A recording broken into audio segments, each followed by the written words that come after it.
Hey, soccer fans, this is Nick for Sons of a Pitch Soccer Central. I am back after a beautiful vacation where I got to take in some Premier League action over in London. And I'm going to tell you all about my experiences there. But first, we are going to review the last two rounds of the MLS Cup Playoffs, which were the first two rounds, right? And we're going to talk about the upsets, the scores, the potential matchups as we move to the finals, what we want to see, what we think we're going to see. We're going to talk about all of it, and we're going to get all of your comments live here on our YouTube chat. So if you're listening on the podcast, make sure you find us on YouTube. And if you're on YouTube, make sure you jump in on the podcast to get all of those little extras. But first, as always, it wouldn't be a show without that great hype music.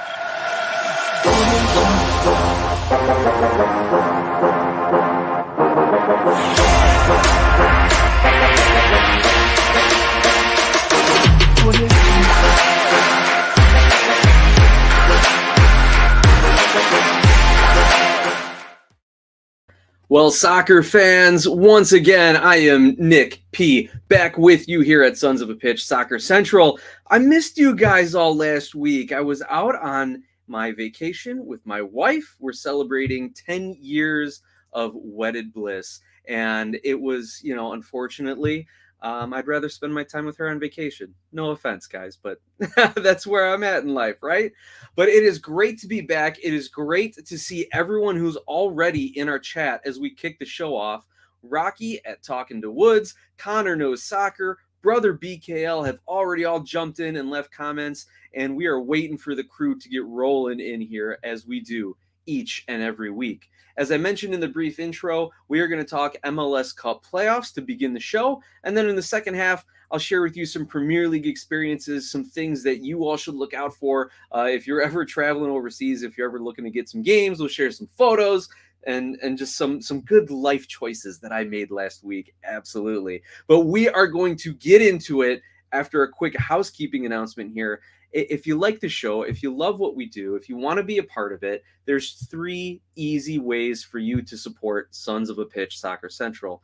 Number 1, share the link, send something out on social media. It's really simple. Grow the sport through conversation. That's our goal here at SOP. The other thing you can do, send a super chat, send a super thanks, send $1, $5, anything to let us know that you like what we're doing, to keep it up.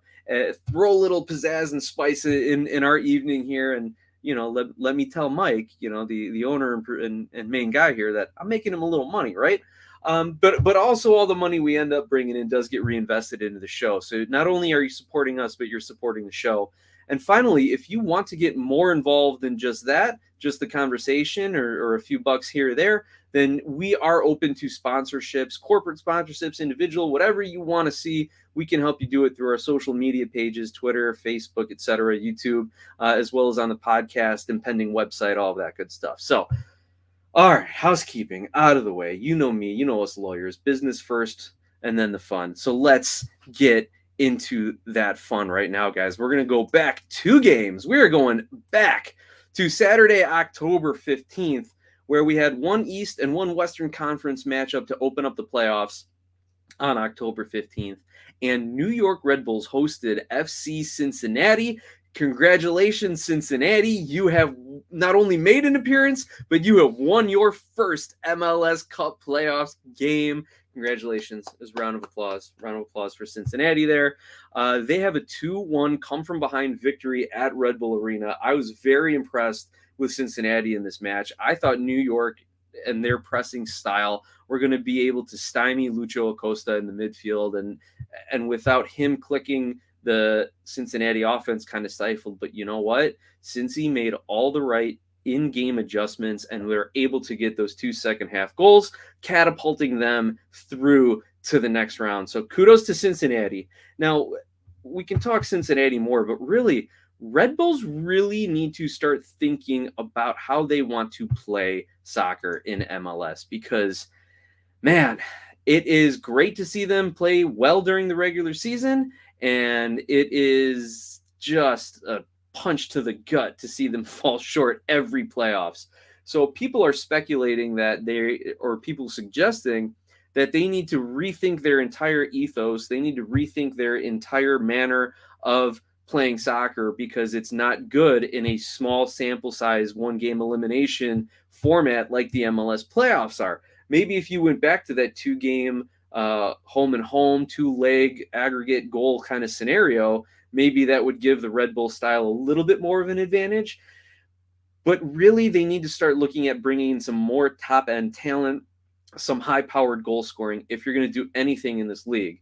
To their credit, they play a style and they play it well. Everyone buys in. Everyone from the U15s to the senior team, they all know what's going on. So the Red Bulls can always rely on that. But as far as them getting through the playoffs, those one-game, one-off scenarios, or you get a good coach like FC Cincinnati did in this game, made it with the right adjustments. FC Cincinnati moves on. Congrats to Vasquez for getting one, and I think Lucho even got the other one as well on a penalty. So kudos, Cincinnati. Red Bulls, back to the drawing board. The other game that day, the LA Galaxy hosting Nashville SC, and LA squeak out a 1-0 win in this game. I was 0 for 2 on these predictions. I thought that Red Bull was going to take it, and I thought Hani Mukhtar was going to be the difference in that Nashville game. But it turns out Hani Mukhtar was the only one trying to do anything in that Nashville game. And Gary Smith, their head coach, not on the sidelines. He was actually, I don't know if he was back home or in a hospital. Wherever he was sick and didn't make the trip. So maybe that affected how Nashville lined up. Maybe their assistants and interims just kind of went with routine patterns, tactics, subs, whatever the case was, though, it ended up in the Galaxy's favor. So you look at LA Galaxy, and they do go on to lose the next game. Sorry, spoiler alert. You guys know the results of El Trafico by now. But this was an excellent step forward for the Galaxy to come in against the presumed MVP, against one of the better defensive teams in the league, but a team that has struggled to find some consistent goal scoring at times in Nashville, and LAFC grinds out a win. And that's playoffs, regardless of what sport you're in. That's playoffs. You get the win, you move on, survive in advance. Y'all have heard the cliches when it comes to the NCAA tournament. So I'm going to give a cheers here to FC Cincinnati and LA Galaxy for getting through and taking some big steps forward as a club. Let's take a look at some of our comments here in the chat as we address these games. We have Junior jumping in. Junior Rich Young, thank you for joining us in the chat. He's asking for our picks on the Eastern Conference Finals, Philly or NYC. Brother BKL jumps in and says NYCFC. They're the reigning champs. But we also have Connor Knows Soccer saying F Cincinnati, just like spoken like a true Columbus Crew fan. Connor, I wouldn't expect anything else from you. A new Wiseman also has jumped in the chat, and he says, hey, Boca out. So, yeah, Atlanta United, not even in the playoffs, and we're still ripping on Carlos Bocanegra and the Atlanta United front office. Hani Mukhtar's edits jumps in and says, Orlando is out. Let's go. Yes, and we're going to talk about Orlando in just a second because, to me, they were playoff pretenders throughout the season, and I think this game just kind of confirmed it. Despite how they finished the season, yeah, this just kind of confirmed it for me. Anyway, Connor also jumps in and says that fully loaded Philly versus fully loaded NYCFC match up is going to look great. I agree with you, man. I cannot wait to watch that game. I may have to start getting some free trials and subscriptions and things just so I can make sure I get through all of our playoff action here. Brother BKL says, how the LA Galaxy are really good at this. I predicted Nashville to win, plus bracket challenge. Seriously, I was thinking they look in trouble. You're right. LAFC did play a very precarious game. They had very small margins for error. And, extra time host David Goss described it pretty well. And I agree with him 100%. The Galaxy have been a disjointed team all year where it's like they have their defensive unit and their offensive unit, and the two never really got on page. And you saw that throughout the playoffs, even where if the offense was just kind of waiting around to get the ball and the defense was kind of waiting around for help from the offense. So very, very difficult way to sustain success. But they did it against Nashville. We got Angus McCorder jumping in. How are you, sir? Great to have you back with us. Let us know your MLS Cup playoff thoughts. We'll get them in on the chat, and we'll have a little bit more of a conversation.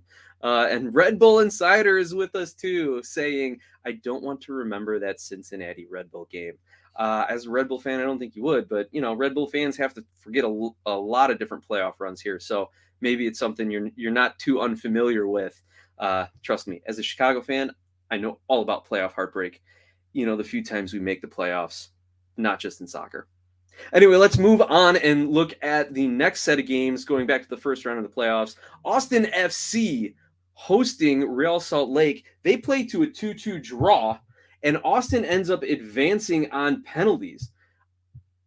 Austin goes down early 2-0. Could not believe it. They were the absolute definition of nervous playoff team, right? But they have the comeback. They had that club in the bag of coming back and regaining wins, and then they do it on penalties. Penalties, it's up for grabs, man, but they end up converting. I didn't get a chance to watch too much of this game, so why don't we take a quick look at some of the statistics here? Because the way Austin plays, I really think that they should have had a lot of possession of the ball, especially against an RSL team and away team who might have been playing to come out early and score early and maybe playing for penalty kicks down the stretch. I'd love to see if the stats really bear out what actually happened in this game here. I'm actually kind of unimpressed the fact that it was only 3-1, that there was only 4 made penalty kicks in there. But anyway, we'll let that load up, and we will move on to Montreal's 2-0 victory over Pretenders Orlando. And this was everything I expected out of this game, right? And I will say this was the first time Montreal, to me, looked like a legit trophy contender. How they dominated possession, they dominated shots, they dominated passing in the offensive zones and the defensive zones. They controlled this game. They probably should have had some more goals. They only get the second one in stoppage time, but good for Montreal. I picked them to win. They should have won. Orlando should have lost, and this result makes things right in the soccer world for me. Now, getting back to that Austin game, 69% possession for Austin. 38 shots, 11 on goal. This is insane. Austin had 60 crosses during this game. I think the most I've ever seen was a desperate Chicago Fire team during the regular season. Put in like 28, 32, something like that. 60 crosses. Can you imagine if they were putting in a cross every 30 seconds? That is still a third of the game they are crossing the ball in. It is wild to think that. But when an RSL team goes into a bunker and just, drops 10 men behind the ball, that might be that's a way to break down a defense. Not sure if it's the best way, but you know what? It worked enough in this game. Taking a look at the expected goals here. Look at these possession intervals. This is crazy. I've never seen it that lopsided throughout the back end of the game. Looking at the expected goals, though, Austin had 4.3 expected goals. So that's just a result of volume. Their only real goal scoring opportunities actually went into the back of the net. They needed to have one of those, 10% chance ones go their way, or get that difficult header and muscle it into the back of the net. But I don't know if they got those during the crosses. Again, I missed a lot of the action on here. That's what I would have expected to see in order to get them through easily over this RSL team. But they did it the hard way. But again, they survive, they advance, they move on. Let's take a look at some of the comments here regarding this. Angus McCorder says, I would not be surprised if Austin gets to the MLS Cup. They have the offense. They have an MVP candidate in Sebastian Driussi. Is Brad Stuver their goalkeeper? I forget. I think he's with Austin. But their goalkeeper has been playing solid enough, and Joss Wolf's got them playing a connected, solid brand of possession soccer. Now, if they can get through LAFC, which is going to be very interesting because Austin likes possession. LAFC have shown they can play possession, but they can also play counterattacking soccer. So if LAFC slips into a counterattacking kind of formation and tactic, then we can see some real contrasting styles, and we'll have to see either Austin scrambling on defense or LAFC just trying to weather the storm of shots and possession. So this is going to be a really good Western Conference matchup. Glad you pointed that out, Angus. Luis Angel Ocampo says LAFC. I would like to see LAFC get through to the final and match up with Philly. So I'm with you as far as that goes, Luis. Thank you for dropping by in the chat, man. I hope it goes your way. I hope you enjoy the games. Brother BKL says RSL are really good at penalty shootouts in Seattle, but this year they looked vomit face. They busted his bracket. Jay Jardine shows up in the chat saying, I love NYCFC. You know, they found a little something, and it came, I think, in the was it the Campeones Cup, I believe, late on in the season. They took that match, or was it a Leagues Cup match? I forget exactly what it was. They took that win, and oh no, it was not the camp. I don't know. I can't remember exactly, but anyway, they took that game against a Liga MX opponent. I think it was Campeones Cup, Atlas, and they ran with it. That was that little bit of spark that they needed, that they really solidified as a team, as well as tactically. They got their injured players back, and they look dangerous in the playoffs. They've got the experience, and I think they're finally rallying around their coach. Nick Cushing isn't that pushover, interim lame duck kind of guy that people thought he might be. So there you go. NYCFC is a good pick at this point, Jay. He also goes on to agree that the whole game was crosses for 90 minutes in that Austin RSL one. Thanks for letting me know. Hey, check this out, guys. We have Blau and Grana. Sorry if I'm mispronouncing that. Hola from Valencia, Spain. Do you speak Spanish, Italian, German, and French? Un poquito español. No Italian. 9 Dutch. No francés. Sorry. That's the best I can do. Just consider me your ignorant American here. Un poquito español, Blaugrana. Glad you joined us. Glad you found us from across the pond, from over there in Spain.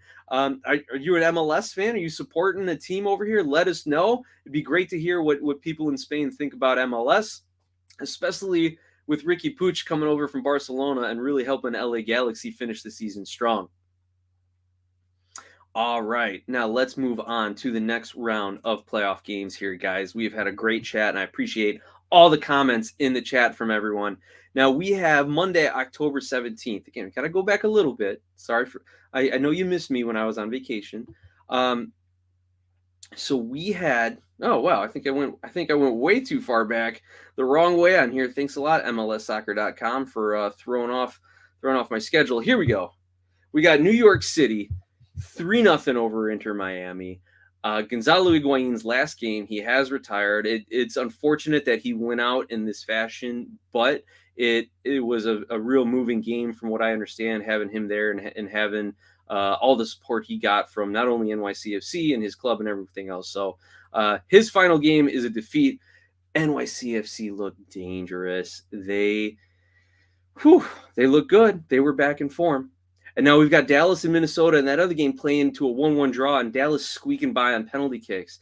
Not the best game from either one of those two teams. However, the higher seeded and probably the most favored team, Dallas, gets through. Not a good offensive performance by them. Dallas needs to be scoring 2-3 goals a game at minimum. They have the talent to be doing it, but they also have the defense where they need to be doing it. Minnesota couldn't take advantage, unfortunately, and hopefully they can lock up Emmanuel Reynoso to a long-term deal and kind of build around him after the season he had this year.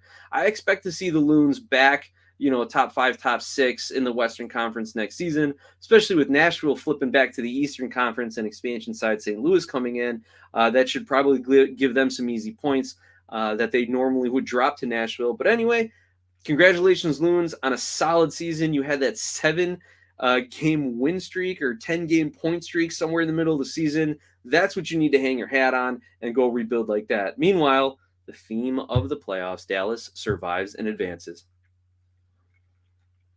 All right, we get into the next round of the playoffs. In the East, Philadelphia Union hosting Cincinnati, and they squeak out that 1-0 victory. Guys, this is why Andre Blake was goalkeeper of the year, for performances like this. He kept Philly in this game. This was a good game, well played by both teams. in the end, it was Philly surviving. They were that much better than Cincinnati on the night. On Thursday, also, we saw LAFC play LA Galaxy in a playoff El Trafico that did not disappoint. I don't think these teams have ever played to less than 5 goals in a match, but this playoff game had it all. What concerns me from LAFC going forward, and we talked a little bit about the Galaxy already, what concerns me with LAFC going forward is they allowed LAFC to have a lot of space in the midfield. I mean, when I was being coached in my club days in high school, it was you've got to be on your man. And that was the style that we wanted to play. I wouldn't call it man marking, but if a man came in your zone, you were on him. You did not give him more than 6 inches of space to receive the ball and turn. Meanwhile, LAFC, whether it was by design or whether it was just by how the game was playing, the LA Galaxy midfielders could receive the ball, turn, take 3 and 4 touches in many occasions before actually feeling any sort of pressure. So that really allowed LA to kind of set up some good combination play with Chicharito, Ricky Puig, and the others pushing forward. LAFC is going to have to tighten that up against an Austin team because I think Austin will be able to punish them a lot more. And now that Austin has that one playoff game under their belt, they kind of get the playoff rust. I can't even say rust, being as that it is their first playoffs. It's their second season in existence. But now that they kind of got that playoff experience, LAFC is going to have to step it up. They're going to have to play much better defensively than they did in this Galaxy game. I expect that they will, but also you never know with Austin because they are just so good on the ball. Now we move on to Sunday's game. Montreal gets absolutely crushed by New York City 3-1. I think that one goal for Montreal comes late in the game, if not stoppage time. NYCFC scored early, scored often, like a Chicago voter, and NYCFC with Maxi Morales pulling the strings, Hebert getting involved in goals. I think Talles Magno even converted a penalty on this one. Like every one of their offensive stars was on point, and when you have that kind of pressure to absorb, it's almost too difficult for a team, and Montreal certainly was not ready for it, and they go down 3-1, setting up that New York City Philly Eastern Conference final. Austin rolls over Dallas 2-1.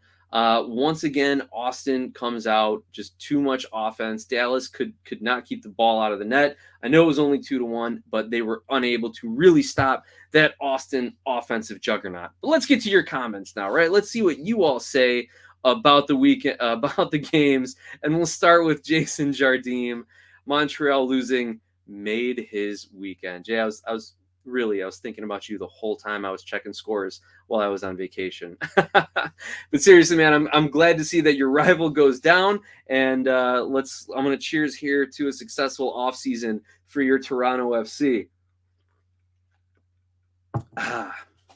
We have Angus McCorder saying, so ready for next year. I have a team as I'm from the Lou, no more neutral observer. Yes, Angus, I love it, man. I'm very excited about a St. Louis soccer team, selfishly as a Chicago fan, because that gives Chicago a geographic rival. It gives Chicago like an inter-sports rival between baseball with the Cubs and Cards, between hockey with the Blues and Blackhawks, between football with the Bears. Oh wait, no, never mind. Sorry, I got to get that shot at no more Rams in St. Louis. But anyway, I think it's going to be great for Chicago, despite St. Louis coming in on the Western Conference.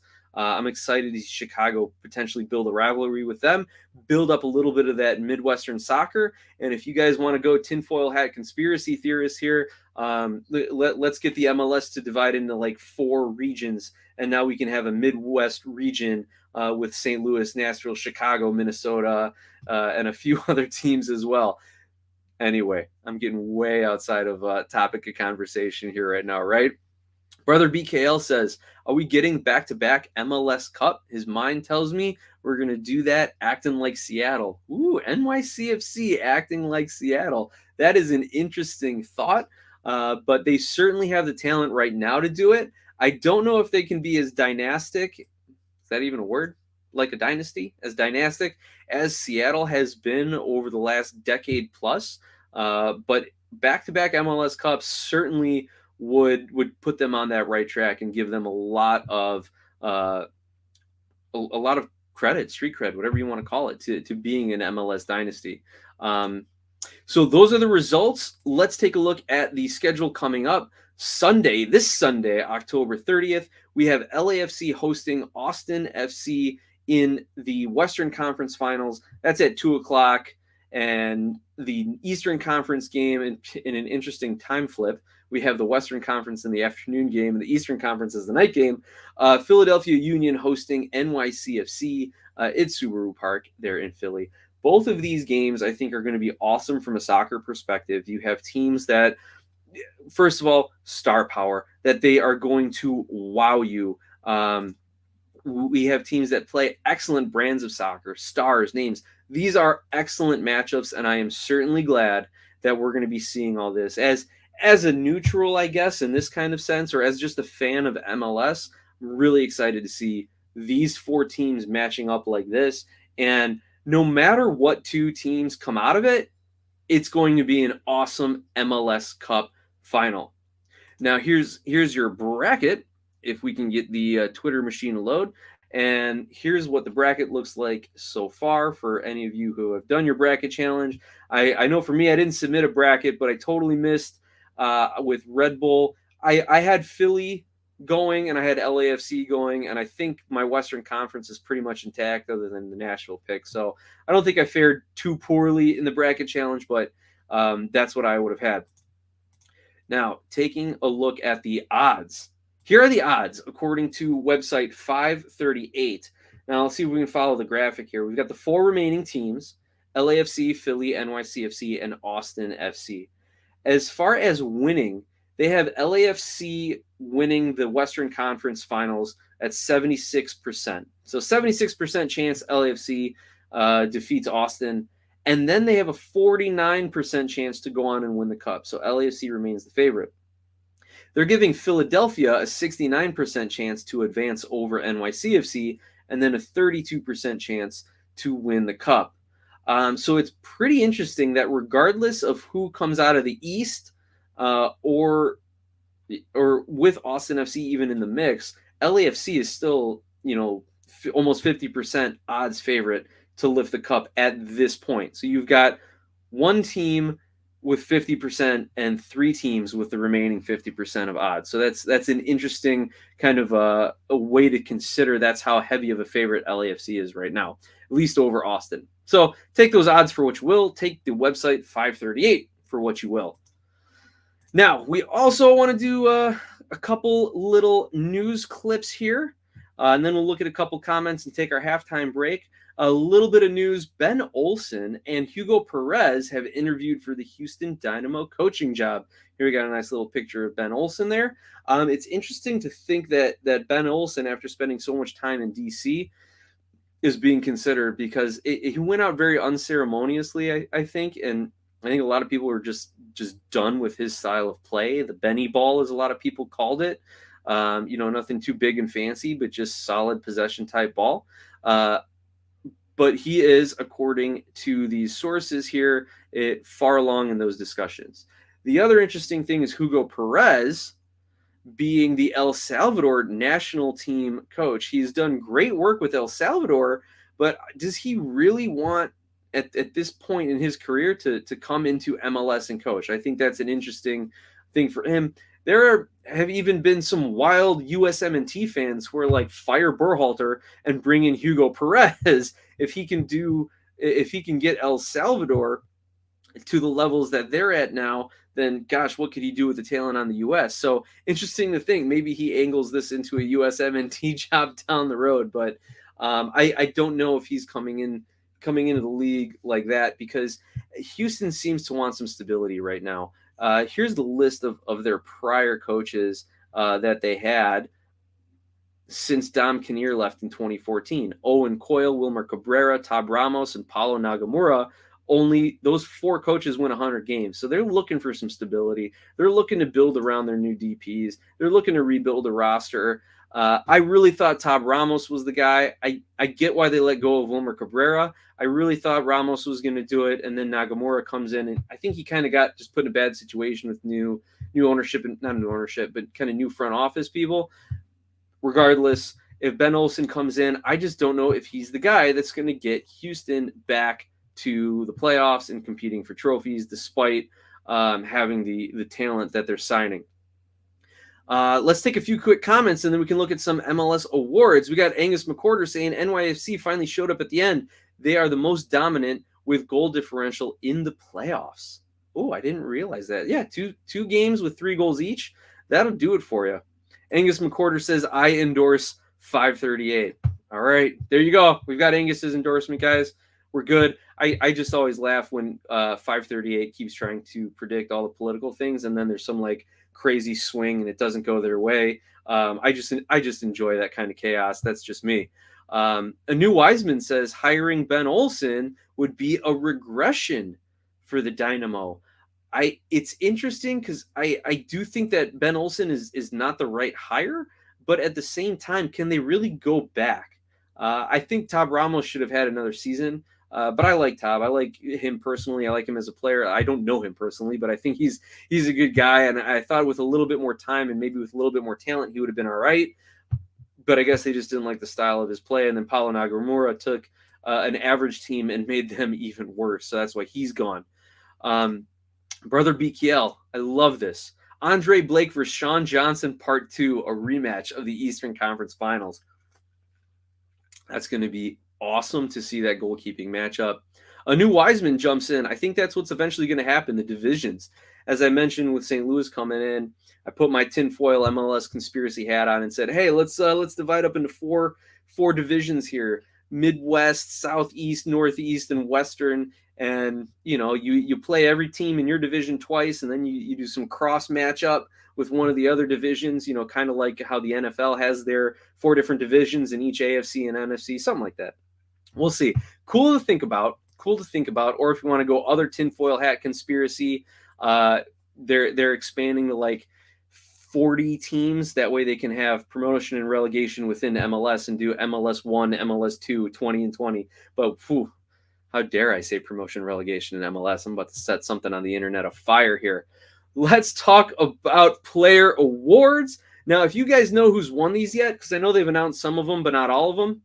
I don't think they've announced the MVP yet, but we have 5 finalists, and I'm really glad that the league decided to go to 5 finalists from 3 a few years back, just to honor these great players here. Christian Arango, Andre Blake, Sebastian Driussi, Javier Hernandez, Chicharito, and Hani Mukhtar. I think Hani Mukhtar gets it, because without him, Nashville was not a playoff team, and with all these other guys, as well as they've been playing, I think their teams are still about as good as they are. Obviously, there's a drop-off when you lose your best players, but without Hani Mukhtar, Nashville were nothing. And with Hani Mukhtar, they could have won a playoff game.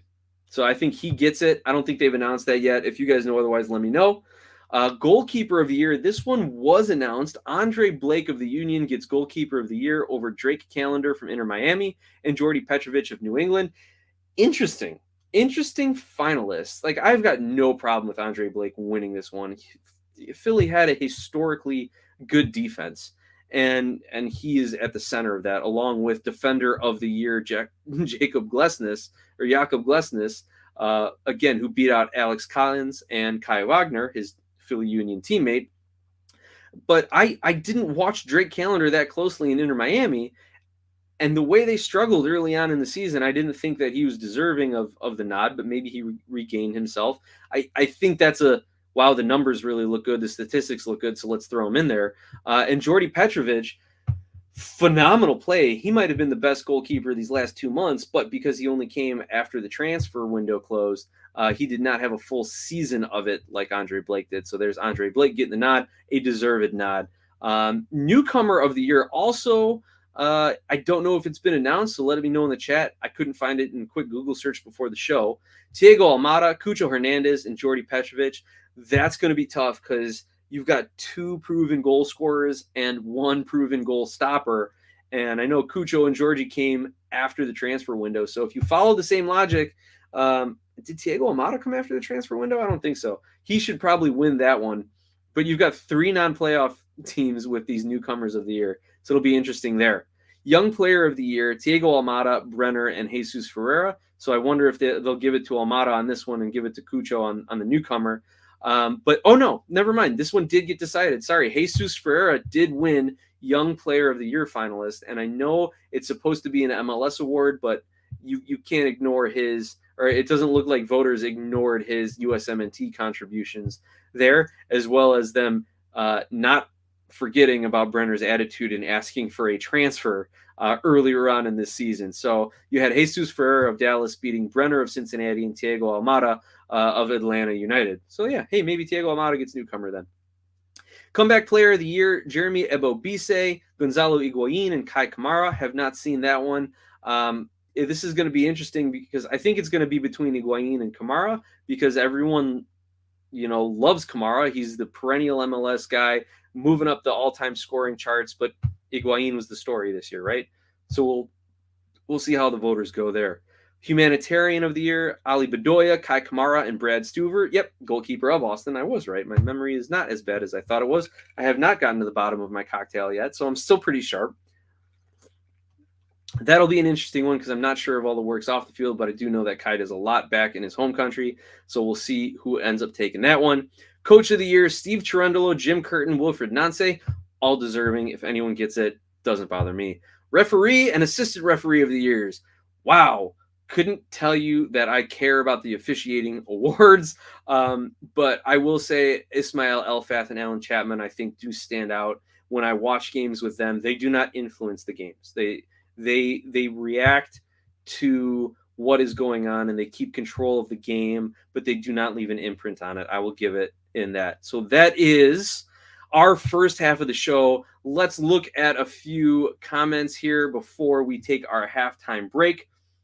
Angus McCorder says 4 divisions would be wise, maybe a bit better scheduling. Yeah, and you never know what went on in the backroom talks of that Apple TV deal, because a lot of people are saying that Apple TV, one of the things they're going to do is help drive better scheduling, similar to how the NFL has 3 blocks of games, right? A new Wiseman says Joseph gets goal of the year, yet he's a bench player. Well, goal of the year, it doesn't matter if you're a starter or a bench player, as long as you put a highlight in the back of the net. Good for Joseph. Guy's still making headlines. Fantastic. Brother BKL says, I was thinking Alex Collins would win Defender of the Year, but Glessness is a win. Damn the MLS voting decision. Oh, that's fantastic, Brother BKL. And Connor says, Referee of the Year, my butt. We all know how I feel about officiating. There's a lot of fans who feel hard done by referees throughout the course of the year, and that's just being hardcore fans. But when you're a Columbus team that continuously gives up late goals like that, maybe you do kind of look at the referees and say, guys, blow the whistle. How much more stoppage time could there be? How many more VAR reviews can we have? So, Connor, I'm with you on that. Guys, we are going to take a short halftime break, about 30 seconds here on the YouTube side, probably even shorter on the podcast side. We don't have a Chicago Fire update since they're not playing from our good friend, supporter, and sponsor, John Donovan. But please make sure you go out and you support our sponsor, Skira Icelandic Spring Water. I could not find the Skira bottling plant when I was in Iceland. I was looking for it, couldn't find it. I wonder if they export the water here. Anyway, that's a future investigation. But guys, we are going to take a quick break. Go refill up your cups, and I'll see you in about 30 seconds.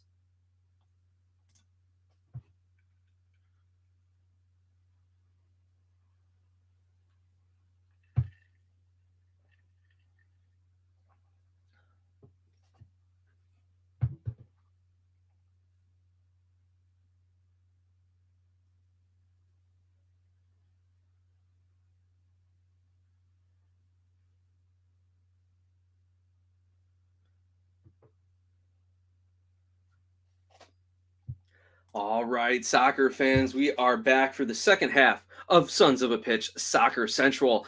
First half of the show was great conversation regarding all things MLS Cup Playoffs. I appreciate you guys jumping in, stretching back 2 games ago to talk about things when I was on vacation, when I was overseas. So I missed having that live chat with you last week. I missed having a drink with you all here this week. So let me get a little ching-ching by the microphone so everyone on the podcast can hear. Having the usual Jack and Coke, my standby, my go-to. I'm drinking a lot more bourbon lately. Did try some good whiskey in Iceland. I will put that out there. And speaking of vacations in Iceland, We have to thank our sponsor, Skira Icelandic Spring Water. Thank you to them. Thank you to John Donovan for always supporting the show. And if you would like to also support the show in a much greater capacity, obviously super chats, super thanks, donations via YouTube are the best way to do it. But if you want to sponsor the show, you can email us at sonsofapitchsoccer@gmail.com or direct message us on Twitter at SOP Soccer, or at the very least, click an ad, let an ad play, share the link, spread the word, have some fun, guys. Love all the support we've gotten so far to get us to go to, about 6,200 subscribers. It's been fantastic. Thank you. Now back to the soccer talk. So I was out last week. My wife and I are celebrating 10 years of marriage. 10 years, 3 kids, 4 cars, through 2 houses and an apartment. Man, it's been a good, fulfilling 10 years. And to celebrate that, she wanted to go to Iceland and see the Northern Lights. And I said, well, honey, if we're already going to Iceland, why don't we just add London for a couple days and take in a vacation and an EPL game? Because, it's my anniversary too. It's our anniversary, but I'm part of that. And I would love to cross English Premier League game off my bucket list. And God bless my wife. She accommodated me. And I'm probably making it up for it for the next 10 years of marriage. But guys, it was completely worth it. If you're a soccer fan, you need to go to England and you need to experience a Premier League game. Now, I've told people here I'm an Everton supporter. I've been following them. I'm maybe not a diehard, but I love their history as a club. I love the fact that they've had a lot of American players with them.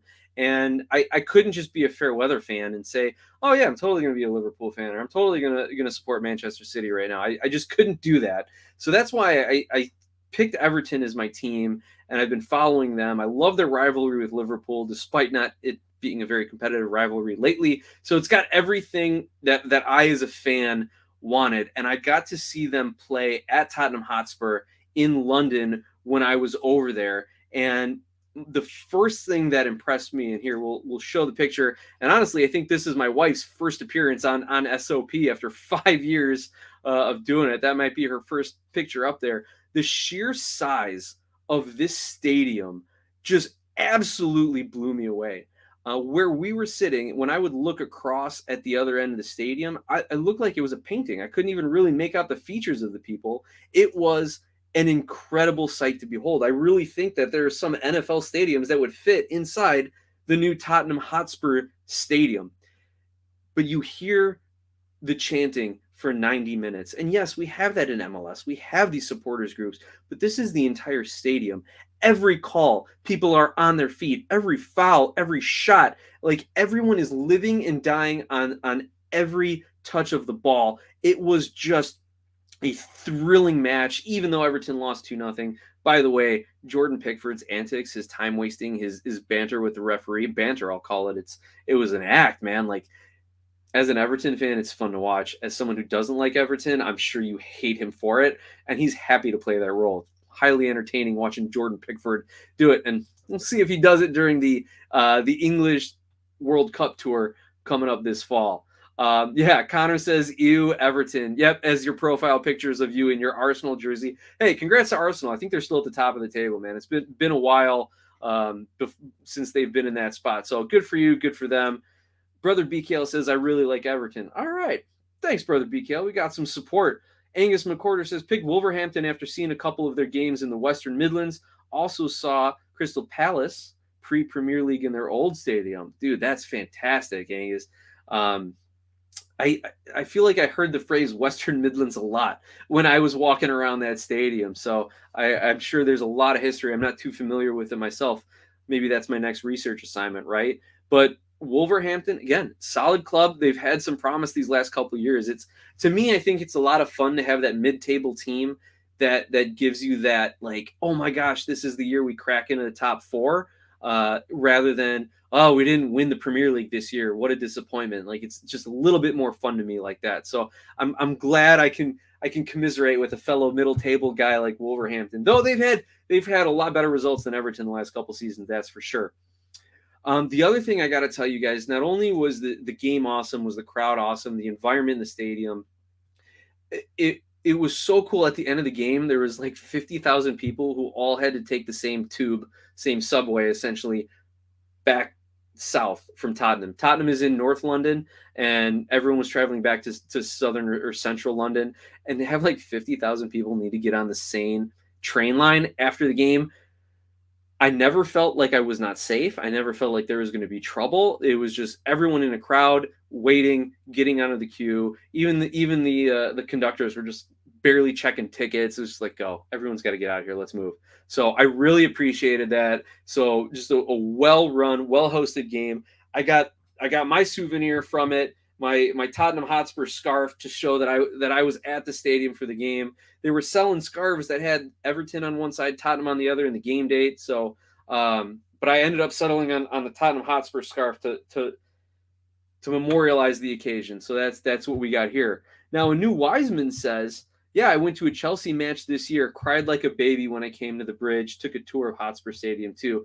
Well, a new Wiseman, have I got something to show you here, my friend. I also stayed about 2.5 miles from Stamford Bridge, so took a walk over to it, and here is my, let me get that out of the way. There's my picture in front of Stamford Bridge. There was an away game that weekend, so I got to walk around, see the thing. What I was unimpressed with of Stamford Bridge was that on the one side of it, they built an entire hotel. So I walked up and I'm looking at a hotel, not a soccer stadium. Now, if I had approached it from the other entrance, then I would have walked right into this beautiful view.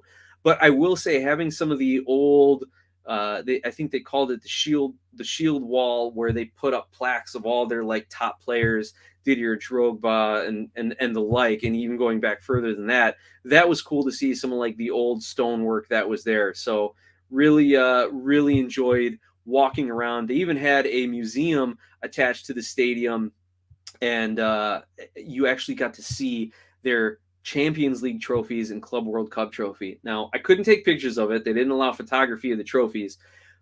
But those Champions League trophies, holy crap, those things are humongous. They are bigger than my children. I don't know how much they weigh, but they were a massive piece of hardware. I don't know if you guys have ever been close to the Champions League trophy, but it was incredible. But I didn't get a chance to stay long because we had to go catch the tube up to Tottenham. But I did get to walk around a little bit of the museum. It was phenomenal. Again, and it was cool. You could walk around the grounds here and take pictures and check it out. You just couldn't actually get into the building. But maybe that's for my next visit to England. Looking at some of the other pictures, the other cool thing, across the street from Stamford Bridge, the stadium, is the Butcher's Hook. This is the pub where Chelsea was founded, where the person who owned the grounds sold it to the person who eventually built the stadium and the soccer team there. So I went in here, had some fish and chips and a pint, watched some EPL soccer, and it was all part of the memories of checking out Chelsea. Now, we got some great comments here regarding EPL. Angus McCorder even says, how many football teams are there in London? 7? Would not happen in the States. Now, he's talking Premier League because if you take into account all the surrounding areas of London, I'm sure there's a dozen at least. And even just taking a cab to the airport, we drove by Brentford Stadium. I just kind of happened to look over, and between two office buildings, there's Brentford Stadium right off the highway. So I got to actually technically see 3 stadiums while I was over there, and that was just in a very, small area where I was at. So there's tons of clubs, and you're right, it won't happen in the U.S. I mean, if you think like Chicago, the closest major city to me, if you think that you have hockey, baseball, soccer, football, basketball, you've got 6. Sorry, the green screen's cut my fingers off. You have 6 professional teams all in the city. If you think of it that way, maybe it's not as crazy, because in London, you only have professional soccer, professional football. Maybe you have some rugby or cricket or other things like that. But if you just want to look at, the 5 most popular sports, yeah, if you look at it in that sense, maybe it's comparable. But you're right. It would be way too much to have that many of any one sport in any American city, and it's pretty unique to that sense. So it's cool. And it's cool to have all the rivalries and everyone in such close geographic proximity, because yeah, Everton being in Liverpool is a few hours, train right away, I think, or at least a few hours drive away. Their fan section was packed in. So that's fantastic to see. And unlike in the MLS where things are so spread out, you have empty stands because you can't get rid of the tickets because the away fans are coming and this and that. So it's really cool to see in that aspect as well.